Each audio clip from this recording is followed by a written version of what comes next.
Students, let's learn preposition শেখার একটি নতুন পদ্ধতি শেখাবো। ইন ভিতরে অর্থাৎ এই বক্সের ভিতরে যদি কোনো কিছু থাকে সেটা হলো in. My pen is in the box. On উপরে অর্থাৎ এই বক্সের উপরে যদি কিছু থাকে সেটা হলো অন। বক্সের উপরে অর্থাৎ ছুঁয়ে থাকবে যেটা সেটা হলো on. Are the book is on the table, টেবিলের উপরে আছে। অ্যাট কাছে অর্থাৎ এই বক্সের কাছাকাছি যদি কোনো কিছু থাকে সেটা হলো at. The বেগার is standing at the door. Above উপরে, শুয়ে নেই অর্থাৎ এখানে শুয়ে থাকবে না, এই বক্সের উপরে স্পর্শ করবে না। The sun is above my head. Between দুজনের মধ্যে অর্থাৎ দুটি বক্সের মাঝখানে এখানে যদি কিছু রাখা হয়, the baby sleeps between his parents.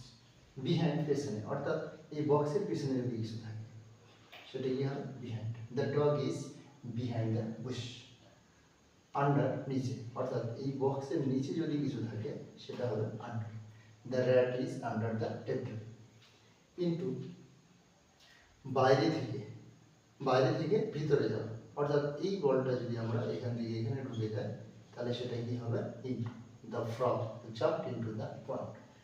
Two গতিস্থানের দিকে অর্থাৎ আমরা যদি এই বক্সের দিকে যেতে থাকি তাহলে সেটা কি হবে to. The girl are going to school.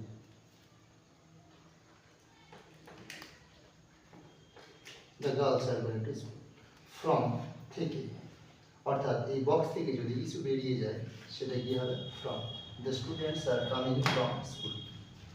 Offer উপরে, উপর দিয়ে না ছুঁয়ে যাওয়া অর্থাৎ এই বক্সের উপর দিয়ে যদি কোনো কিছু, এই উপর দিয়ে যদি কোনো কিছু এখানে আসে সেটা কি হবে over. The bird flew over the hills. Thank you.